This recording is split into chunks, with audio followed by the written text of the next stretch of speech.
Dear students, last time पे हमने बात की थी कॉनकेव एंड कॉन्वेक्स मिरर के बारे में और मैंने उसकी डिफिनीशन आपको बता दी थी कि कॉनकेव और कॉन्वेक्स मिरर की आप पहचान कैसे कर सकते हैं। तो उस डिफिनीशन में मैंने आपको बताया था कि अगर किसी स्फेरिकल मिरर को आप कट करते हैं, कट करने के बाद जो पोर्शन निकल के आता है और उस पोर्शन को अगर पीछे की तरफ से आप क्या कर दें, पॉलिश कर दें, तो पीछे की तरफ से पॉलिश करने के बाद लेफ्ट साइड से देखने पे, यानी कि लेफ्ट साइड से देखने पे अगर मिरर अंदर की तरफ, यानी कि अंदर की तरफ धंसा हुआ आपको इनवर्ट डायरेक्शन में दिखे, यानी कि अंदर की तरफ धंसा हुआ दिखे, तो इस तरीके के मिरर को हम कॉनकेव मिरर के नाम से जानते हैं। और दूसरी कंडीशन में मैंने आपको बताया था कि अगर आप किसी मिरर को अंदर की तरफ से पॉलिश कर दें और लेफ्ट साइड से देखने पे आपको मिरर का बाहरी हिस्सा, यानी कि जो बाहर आपको दिख रहा है ना, वो कुछ उभरा हुआ दिखे, इस तरीके के मिरर को आप क्या कहते हैं, कॉन्वेक्स मिरर कहते हैं। तो ये आपका कॉनकेव मिरर रहा और ये आपका कॉन्वेक्स मिरर रहा। इसकी डिफिनीशंस मैं राइट डाउन करके असाइनमेंट के रूप में आपको प्रोवाइड कराऊंगा, तो उसके लिए आप परेशान ना होंगे, बस चीज़ों को समझते चलें, ये आपके लिए ज़रूरी है। ठीक है, तो यहाँ पे हमने कॉन्वेक्स और कॉनकेव की बात कर ली थी। अब कॉनकेव एंड कॉन्वेक्स में कुछ टर्म्स होते हैं, ठीक है, उन टर्म्स के बारे में जानना हमें बहुत ज़रूरी है। अब जब तक कि हम उन टर्म्स को नहीं जान सकते तब तक आगे की चीज़ों को समझ पाना काफ़ी मुश्किल होता है। तो चलिए हम आगे के टर्म्स को समझने के लिए बढ़ते हैं। ठीक है, तो सबसे पहले हम कॉनकेव मिरर का बात करते हैं, कॉनकेव मिरर की बात करते हैं।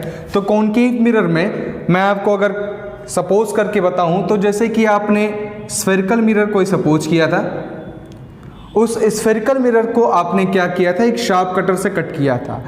तो जिस शार्प कटर से आप इस मिरर को कट करने जा रहे हैं, स्फेरिकल मिरर को कट करने जा रहे हैं, तो उसका स्टार्टिंग और एंडिंग पोजीशन को अगर आप काउंट करें, उसके स्टार्टिंग और एंडिंग पोजीशन को आप काउंट करें, मान लीजिए इसको हमने यहाँ से और यहाँ से काट के निकाल दिया, तो निकला हुआ पार्ट आपको मैं यहाँ पे कुछ बना के दिखा देता हूँ। ठीक है, तो ये जो निकला हुआ पार्ट आपको दिख रहा है वो कुछ ऐसा है। तो इसका स्टार्टिंग और एंडिंग पोजीशन ये रहा। ठीक है, तो स्टार्टिंग और एंडिंग पोजीशन के कारण हम इसका मिड पोजीशन, यानी कि इसके बीच की बिंदु को हम जान सकते हैं, मिड पॉइंट इसका हम क्या कर सकते हैं, पता कर सकते हैं।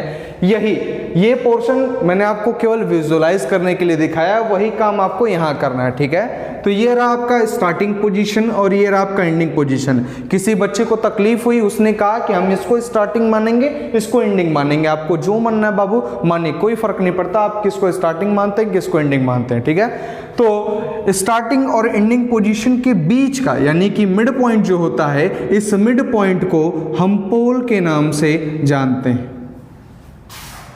स्टार्टिंग और एंडिंग पोजीशन के बीच का जो पार्ट होता है, इसे हम पोल के नाम से जानते हैं। ठीक है, अब दूसरी बात समझिएगा।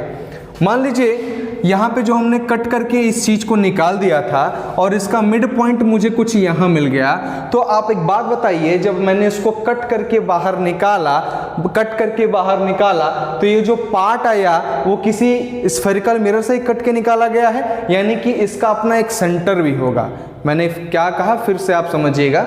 मैंने इस कटे हुए पार्ट को अगर मैं केवल काउंट करने चलूं, इस कटे हुए पार्ट को अगर काउंट करने चलें, तो ये कटा हुआ पार्ट भी किसी न किसी का स्फीयर का, किसी न किसी स्फीयर से काट के निकाला गया होगा। जैसे कि आपने ये देखा कि ये एक स्फीयर से काट के निकाला गया है, उसी तरीके से ये भी किसी न किसी स्फीयर से काट के निकाला गया होगा। अब ये वाला पार्ट इस स्फीयर से काट के निकाला गया है, जिसका सेंटर क्या था, ये था। उसी तरीके से ये जिस पार्ट से काट के निकाला गया होगा, अगर उसको हम ड्रॉ करके देखना चाहें, तो उसका भी सेंटर हमें कुछ पता चलेगा। तो इसका सेंटर हम क्या कर सकते हैं, सपोज कर सकते हैं। ठीक है, तो इसका सेंटर हम क्या कर सकते हैं, यहां सपोज कर सकते हैं। जैसा कि मैंने आपको बताया कि स्फीयर में सेंटर को हम सेंटर नहीं कहते, क्या कहते हैं, सेंटर ऑफ कर्वेचर कहते हैं। तो सेंटर ऑफ कर्वेचर कहते हैं जिसे हम कैपिटल सी से डिनोट करते हैं। ठीक है, सी क्या है, फिर से आपको बता दूं, सेंटर ऑफ कर्वेचर है। सेंटर ऑफ कर्वेचर क्यों है, स्फेरिकल कंडीशन के कारण स्फीयर हमने यहाँ पे यूज किया है, इस वजह से हम इसको क्या कह रहे हैं, सेंटर ऑफ कर्वेचर कह रहे हैं। अगर इस सर्कल की बात होती तो हम यहाँ पे इसको सेंटर कहते। अब ये 2 पॉइंट हो गए, नंबर 1 पोल था, नंबर 2 क्या था, कर्वेचर, सेंटर ऑफ कर्वेचर। अब आप क्या करते हैं इसको, यानी कि सेंटर ऑफ कर्वेचर और पोल को एक दूसरे से क्या कर देते हैं, मिला देते हैं, ठीक है। तो पोल और सेंटर ऑफ कर्वेचर को आपने क्या कर दिया, एक दूसरे से मिला दिया। तो सेंटर ऑफ कर्वेचर और पोल को मिलाने के लिए हमने क्या किया, एक लाइन को ड्रॉ किया। उस पर्टिकुलर लाइन को हम क्या कहते हैं, प्रिंसिपल, उसको हम क्या कहते हैं, प्रिंसिपल एक्सिस कहते हैं। क्या कहते हैं, प्रिंसिपल एक्सिस कहते हैं, ठीक है। ये 3rd पॉइंट रहा। हमने पोल समझ लिया जिसको कैपिटल P से डिनोट करते हैं, हमने सेंटर ऑफ कर्वेचर समझ लिया जिसको कैपिटल C से डिनोट करते हैं, हमने प्रिंसिपल एक्सिस समझ लिया जो कर्वेचर और पोल को मिलाने वाली लाइन होती है, इसको प्रिंसिपल एक्सिस कहते हैं। अब कर्वेचर और पोल के बीच का, यानी कि कर्वेचर और पोल का जो मिड पॉइंट होता है, कर्वेचर और पोल का जो मिड पॉइंट होता है, उस मिड पॉइंट को हम फोकस के नाम से जानते हैं, उसे हम फोकस के नाम से जानते हैं और उसे कैपिटल F से डिनोट करते हैं। कर्वेचर और पोल के बीच यानी मिड पॉइंट को हम फोकस के नाम से जानते हैं और उसे कैपिटल F से रिप्रेजेंट करते हैं, ठीक है। अब अगर ये सर्किल होता तो आप यहाँ से इन दोनों के बीच की डिस्टेंस, यानी कि सेंटर से सर्कमफेरेंस के बीच की जो डिस्टेंस होती है उसे आप कैपिटल R से रिप्रेजेंट करते और कहते दिस इज रेडियस। क्या है, रेडियस। सेंटर से सरकमफेरेंस के बीच, अगर सेंटर के से सरकमफेरेंस के बीच के डिस्टेंस को आप देखते हैं तो इसे आप क्या कहते हैं, रेडियस कहते हैं। बट कंडीशन यहाँ पे थोड़ी अलग है। कंडीशन क्या है कि यहाँ पे सर्कल की जगह स्फीयर है, इस वजह से नाम में भी केवल जरा सा अंतर होता है। क्या कि हम सेंटर के जगह सेंटर ऑफ कर्वेचर कहा हमने, तो रेडियस के जगह रेडियस ऑफ कर्वेचर का हम नाम इंक्लूड कर देते हैं, ठीक है। तो ये रहा आपका रेडियस ऑफ कर्वेचर, ये रहा आपका सेंटर ऑफ कर्वेचर, ये रहा आपका फोकस। दोनों को मिलाने वाली लाइन क्या होती है, प्रिंसिपल एक्सिस, और दोनों का मिड पॉइंट क्या होता है, पोल। ये सारी चीजें आपको क्या होगी, जाननी जरूरी है, ठीक है। ठीक इसी तरीके से कॉन्वेक्स मिरर के बारे में भी आप देख लीजिए, कॉन्वेक्स मिरर कैसे होता है। तो कॉन्वेक्स मिरर के लिए मैंने आपसे बताया कि कॉन्वेक्स मिरर को हम क्या करते हैं, अंदर की तरफ से पॉलिश करते हैं, यानी कि लेफ्ट साइड से देखने पे आपको जो मिरर है वो बाहर की तरफ निकला हुआ यानी कि उभरा हुआ क्या हो, दिखाई दे, ठीक है। तो यहाँ पे आप इसकी बात करने चलें तो आप देखिएगा यहाँ पे इसका क्या होगा, इसके मिड पॉइंट पे इसका हम क्या कहेंगे, पोल कहेंगे। इसके मिड पॉइंट पे इसका क्या कहेंगे, पोल कहेंगे। अब इसका फोकस कहाँ पे होगा, तो फोकस सीधी सीधी बात है कहाँ पे होगा, फोकस अंदर की तरफ होगा। अगर आपने कहीं कहा कि हम कैसे पहचान करें कि फोकस अंदर है कि बाहर है, तो मैं आपसे फिर एक छोटा सा क्वेश्चन करूंगा। क्वेश्चन ये करूंगा कि भाई आप ये बताइए कि ये जिस मिरर से काट के निकाला गया होगा वो कुछ ऐसा बन के आएगा, देखिएगा वो कुछ ऐसे बन के आएगा। जब ऐसे बन के आएगा यानी कि इसका सेंटर ऑफ कर्वेचर, यानी कि इसका सेंटर ऑफ कर्वेचर कहाँ होगा, अंदर की तरफ होगा। जब इसका सेंटर ऑफ कर्वेचर अंदर की तरफ होगा तो इन दोनों को जो मिलाने वाली लाइन थी वो क्या कहलाएगी, यहाँ पे प्रिंसिपल एक्सिस कहलाएगी। अब प्रिंसिपल एक्सिस कहलाने के कारण यहाँ पे जो फोकस था, कंडीशन फोकस की है, पोल और सेंटर ऑफ कर्वेचर की बीच की डिस्टेंस को हम क्या कहते हैं, फोकस कहते हैं। दिस इज बिकॉज फोकस क्या होता है, अंदर की तरफ होता है। देखिएगा यहाँ पे अब इन दोनों कंडीशन में थोड़ा सा अंतर हो जाता है। अंतर क्या हो जाता है कि यहाँ पे आपने कॉनकेव मिरर को समझा, तो कॉनकेव मिरर जब आप समझ रहे थे तो सब कुछ पॉलिश बाहर की तरफ लगा हुआ था और यहाँ से ये चीजें अंदर की तरफ थी। लेकिन यहाँ पे देखिए पॉलिश भी अंदर की तरफ है और जो भी कुछ स्ट्रक्चर हम ड्रा कर रहे हैं वो भी क्या है, अंदर की तरफ है। तो ऐसा क्यों है और इसका क्या इंपैक्ट आगे चल के पड़ेगा, ये सारी चीजें हम बेहतर तरीके से समझेंगे। लेकिन अभी प्रेजेंट के लिए केवल आपको इतना जानना है कि अगर आपको किसी भी चीज की डिफिनीशन पता करनी है तो डिफिनीशन आपको याद करने की बिल्कुल जरूरत नहीं है, आप केवल फिगर देख के ही समझ सकते हैं कि अब कैसे पोल को पता करें। मिड पॉइंट को पता कर लीजिए, पोल पता चल जाएगा। सेंटर ऑफ कर्वेचर जिस किसी से बना हुआ है वो क्या सेंटर ऑफ कर्वेचर हो गया। इन दोनों के बीच की जो डिस्टेंस है उसको फोकस कहते हैं। इन दोनों को मिलाने वाली लाइन को प्रिंसिपल एक्सिस कहते हैं। इन दोनों के बीच की जो डिस्टेंस होती है उसको रेडियस ऑफ कर्वेचर होते हैं। ये बार बार मैं इस वजह से बोल रहा हूं क्योंकि ये ऑब्जेक्टिव क्वेश्चंस में कंपलसरी पूछा जाता है, यानी 2 नंबर में कंपलसरी पूछा जाएगा इन सब की डिफिनीशंस के बारे में कि, और यहाँ पे बच्चे बहुत ज्यादा कंफ्यूज होते हैं क्योंकि उन्हें ये चीजें बेसिक पता नहीं होती तो गलत करके आते हैं। इस वजह से मैं आपको बार बार रिपीट करके बता रहा हूं कि इस पे खास तौर से ध्यान दीजिएगा कि इनकी डिफिनीशंस आपको पता होनी चाहिए। अब इनकी डिफिनीशन मैं आपको होमवर्क के रूप में दूंगा, आप घर से करेंगे। इवन इन केस कुछ बच्चों को प्रॉब्लम होगी इसकी डिफिनीशंस इंग्लिश में लिखने में तो मैं हेल्प करूंगा, मैं आपको असाइनमेंट के रूप में वो दे दूंगा, लेकिन प्रयास आप खुद से ही करेंगे, ठीक है। डिफिनीशन किन किन चीज़ों की आपको लिखनी है, यहाँ पे आप डिफिनीशन आप मुझे लिख के भी दिखाएंगे और बताएंगे कि आपने क्या सोच की इस चीज़ को लिखा, ठीक है। अगर किसी को कोई प्रॉब्लम होती है तो मैं उसको वो प्रॉब्लम सॉल्व करा दूंगा, उसको आगे चल के कोई प्रॉब्लम नहीं होगी, लेकिन पहले आप प्रयास जरूर करेंगे, ठीक है। तो ये आपका होमवर्क रहा। इसके बाद की चीज़ों को हम आगे चलते हैं और आगे समझने का प्रयास करते हैं, ठीक है। ये चीज़ें अगर इसमें किसी को कोई डाउट होगा तो वो मेरे से पूछ सकता है, कॉल करके, व्हाट्सअप करके, जैसे भी आप क्या कर सकते हैं, पूछ सकते हैं।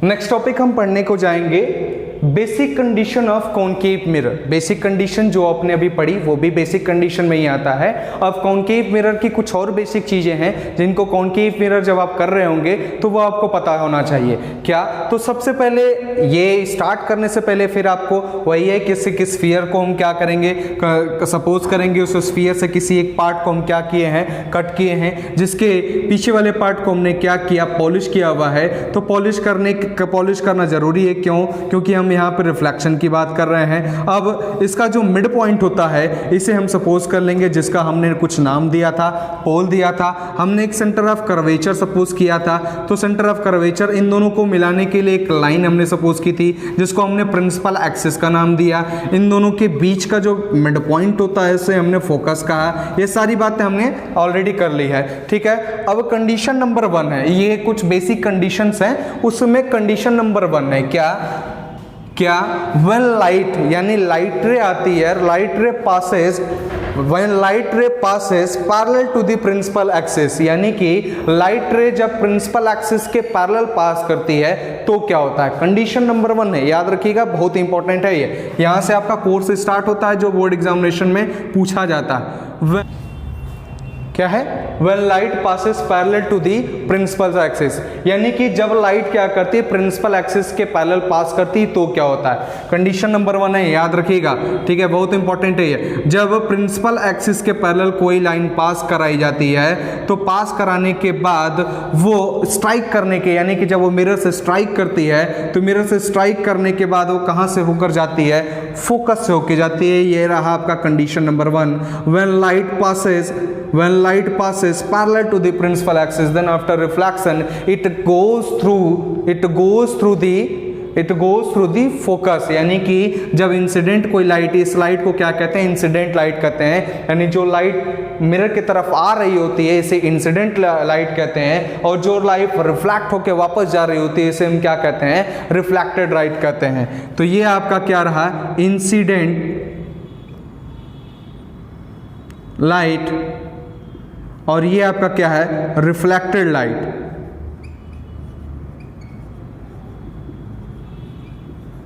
इसके लिए फिगर आपको बगल में दिखाई दे रहा होगा, ठीक है, आप वहां से बेहतर तरीके से समझ सकते हैं। इंसिडेंट लाइट और ये क्या रहा आपका, रिफ्लेक्टेड लाइट। कंडीशन क्या थी, when light passes parallel to the principal axis, यानी कि प्रिंसिपल एक्सिस के पैरेलल जब लाइट पास करती है तो कुछ ऐसा होता है। कंडीशन नंबर 2, अगर आपने किसी बच्चे ने के पास कंफ्यूजन उसने कहा कि सर आपने लाइट को ऊपर से पास कराया, अगर आप कहीं लाइट को नीचे से पास करा देते तो क्या होता।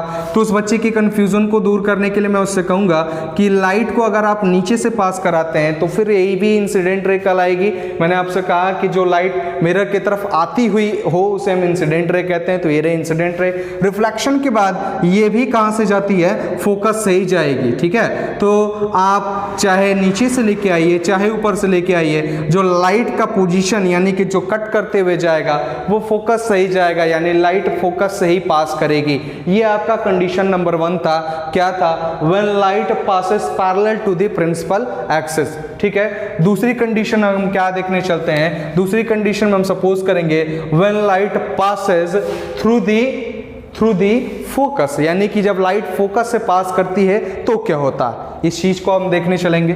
पासेस थ्रू दी फोकस, यानी कि लाइट क्या करती है, फोकस से पास करती है तो क्या होता है, ठीक है। जब आप लाइट को फोकस से पास कराते हैं, जब आप लाइट को फोकस से पास कराते हैं तो लाइट जब फोकस से पास करती है तो आफ्टर रिफ्लेक्शन, यानी कि जब रिफ्लेक्शन होता है तो प्रिंसिपल एक्सिस के पैरेलल चली जाती है, ठीक है। ये प्रिंसिपल एक्सिस के पैरेलल चली जाती है। लाइट जब आप फोकस से पास कराते हैं तो वो प्रिंसिपल एक्सिस के पैरेलल चली जाती है। अब देखिएगा दोनों का रिवर्सिबल कंडीशन, जब आपने प्रिंसिपल एक्सिस के पैरेलल लाइट पास कराई थी तो वो कहां से गई थी, फोकस से गई थी। अब आप जब फोकस से पास करा रहे हैं तो लाइट क्या हो जा रही है, प्रिंसिपल एक्सिस के पैरेलल हो जा रही है, यानी कि एक दूसरे के क्या है, एक दूसरे के बाद रिवर्सिबल है, रेसिप्रोकल है। यानी कि जब आप फोकस से पास कराएंगे प्रिंसिपल एक्सिस के पैरेलल होगी और प्रिंसिपल एक्सिस के पैरेलल पास कराएंगे तो कहां से जाएगी, फोकस से जाएगी। यही चीज आपको मुझे मेंशन करना था। ये कंडीशन नंबर क्या था, 2 था। कंडीशन नंबर 3 हमको सपोज करना है।